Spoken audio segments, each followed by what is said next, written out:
కీలకంగా రూపారెడ్డి భర్తని రెండోసారి ఎందుకు విచారిస్తున్నారు రాజేందర్ రెడ్డిని?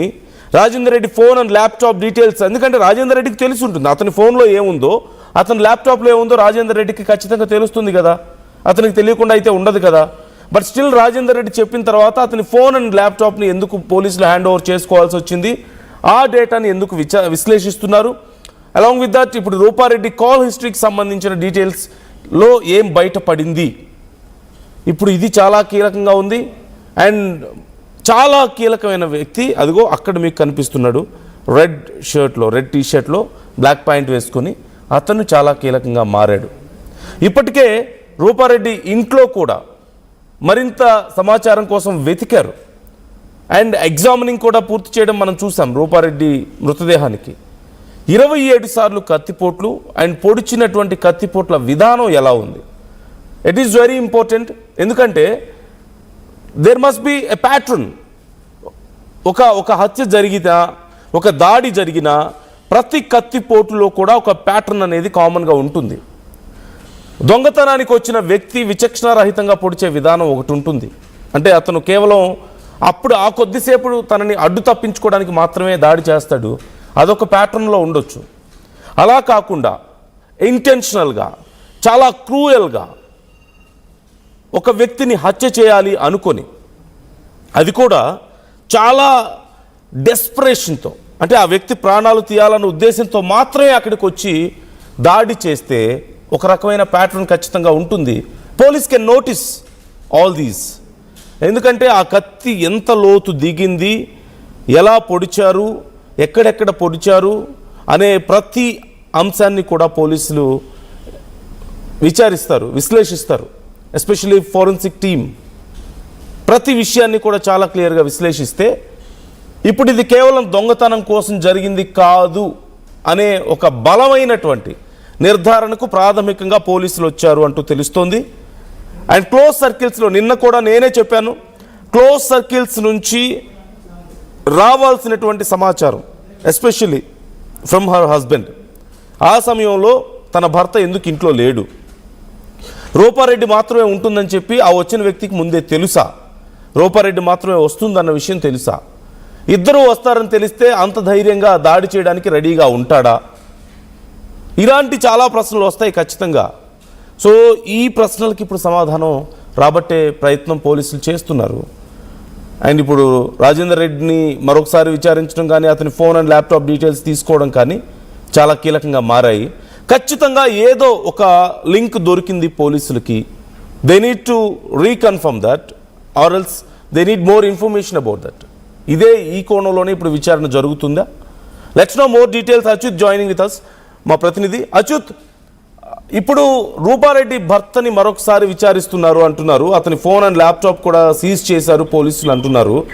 మొదట్లో డబ్బు పోయిందని చెప్పని వ్యక్తి ఇప్పుడు ఎందుకు చెప్పాడు? ఇంకా ఏమేమి విషయాలు బయటకు వస్తున్నాయి? రైట్ నందు, మొత్తం ఇది అయితే ప్రిన్సిపాల్ రూపారెడ్డి హత్య జరిగి 5 రోజులు గడుస్తున్నా కూడా ఇప్పటి వరకు కూడా దర్యాప్తు కొనసాగుతున్నటువంటి పరిస్థితి. పోలీసులకు మాత్రం ఎక్కడ కూడా క్లూ దొరకలేని పరిస్థితి. ముందుగా పోలీసులు మాత్రం ఇది ఒక హత్య, మామూలుగా దొంగతనానికి వచ్చి హత్య చేశారని కూడా భావించి ఆ కోణంలో కూడా దర్యాప్తు చేసినటువంటి పరిస్థితి.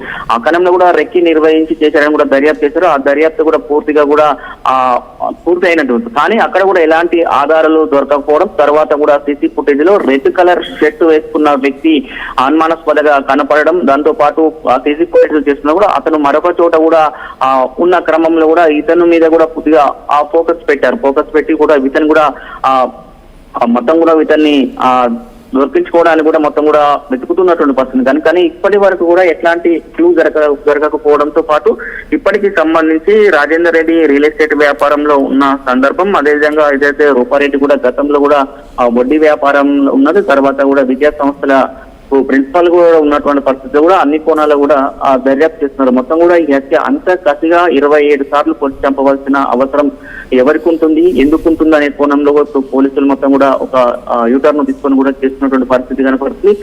మొత్తం కూడా ఇప్పటికీ రాజేందర్ రెడ్డి ఎవరైతే రూపారెడ్డి భర్త ఉన్నాడో, రూపారెడ్డి భర్త రాజేందర్ రెడ్డిని కూడా పూర్తిగా రాత్రి నుంచి కూడా విచారిస్తున్నటువంటి పరిస్థితి కనపడుతుంది. అతనికి సంబంధించిన 2 ఫోన్లు, ఒక ల్యాప్టాప్ ను కూడా సీజ్ చేసినటువంటి పరిస్థితి ఉంది. మొత్తం దీనికి సంబంధించి ఎవరైతే రూపారెడ్డికి సంబంధించిన ఫోన్ కూడా టీడీఆర్ రూపంలో కూడా కాల్ డేటా కూడా చెక్ చేస్తున్నటువంటి పరిస్థితి ఉంది.